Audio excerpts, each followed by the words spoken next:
தேசிய ஜனநாயக கூட்டணியின் 2026ஆம் ஆண்டு நடைபெறும் தமிழக சட்டமன்ற தேர்தல் முதல்வர் வேட்பாளராக அதிமுகவின் மூத்த முன்னாள் அமைச்சர் செங்கோட்டையனை முன்னிறுத்தி தேர்தலை சந்திக்க பாஜக தலைமையிலான கூட்டணி முடிவு செய்துள்ளது குறித்து விவரிக்கிறது இந்த செய்தி தொகுப்பு.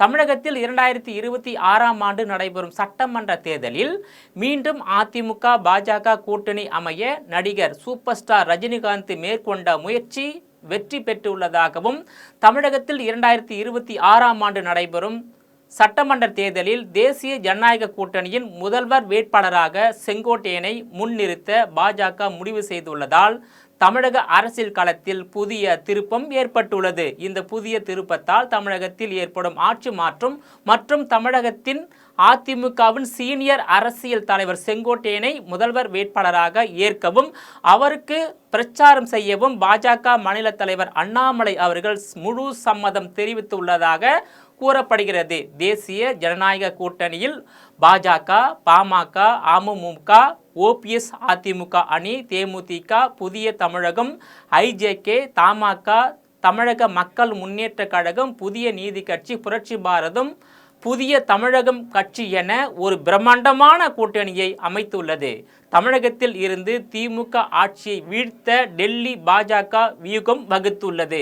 இந்த புதிய வியூகத்திற்கு தமிழகத்தில் உள்ள பல்வேறு அரசியல் கட்சிகள் சம்மதம் தெரிவித்து உள்ளதாகவும் இந்த பிரம்மாண்டமான கூட்டணி 2026இல் ஆட்சி பிடிக்கும் பட்சத்தில் 3 வருட காலத்திற்கு அதிமுகவின் மூத்த முன்னாள் அமைச்சர் செங்கோட்டையன் முதல்வராக இருப்பார் என்றும் 2029க்கு பிறகு ஒரே நாடு ஒரே தேர்தல் திட்டம் அமலுக்கு வருமானால் அந்த தேர்தலுக்கு முதல்வர் வேட்பாளராக பாஜக மாநில தலைவர் அண்ணாமலை முதல்வராக முன்னிறுத்தப்படுவார் என்ற இறுதி காட்சிகள் நெருங்கி கொண்டிருக்கின்றன. 2026ஆம் ஆண்டோடு திமுகவின் ஆட்சியும் அதன் சகாப்தமும் முடிவுக்கு வருவது உறுதியாகிவிட்டது என்ற கருத்து தமிழக அரசியல் களத்தில் பேசு பொருளாக மாறிவிட்டது. 2011ஆம் ஆண்டு நடைபெற்ற சட்டமன்ற தேர்தலில் எப்படி ஆளுங்கட்சியாக அதிமுகவும் எதிர்கட்சியாக திமுகவும் மாற்றாக தேமுதிக வெற்றி பெற்றதோ அதேபோல் 2026இல் நடைபெறும் சட்டமன்ற தேர்தலில் ஆளும் கட்சியாக அதிமுகவும் எதிர்கட்சியாக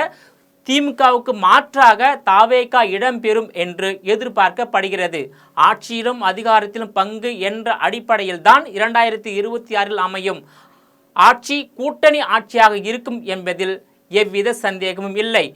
தமிழக அரசியல் களத்தில் பாஜக மாநில தலைவர் அண்ணாமலை அவர்கள் எப்படி அசைக்க முடியாத சக்தியாக உருவெடுத்து உள்ளாரோ அதேபோல் 2029க்கு பிறகு ஒரே நாடு ஒரே தேர்தல் திட்டம் அமலுக்கு வரும்போது பாஜகவின் ஆட்சி தமிழகத்தில் தவிர்க்க முடியாத சக்தியாக இருக்கும் என்பதில் எவ்வித சந்தேகமும் இல்லை. குறிப்பாக தமிழகத்தில் தேசிய கட்சியின் ஆட்சி காலூன்றும் போது தமிழக அரசுக்கும் மத்திய அரசுக்கும் இடையே தொடர்ந்து வரும் மோதல் போக்கு இல்லாமலும் மாநில அரசுக்கும் மாநில ஆளுநருக்கும் மோதல் போக்கு இல்லாமலும் பரஸ்பரமான ஆட்சி தமிழகத்தில் மலரவும் மத்திய மாநில அரசாங்கத்தின் சட்டங்களும் திட்டங்களும் தங்கு தடையின்றி மாநில மக்களை சென்றடையும் காலம் வெகு தூரம் இல்லை. நேயர்களே, மீண்டும் இது போன்ற மற்றொரு நிகழ்ச்சியில் சந்திக்கிறேன். அதுவரையில் உங்களிடமிருந்து விடைபெறுவது நான் உங்கள் விஜயபாலன்.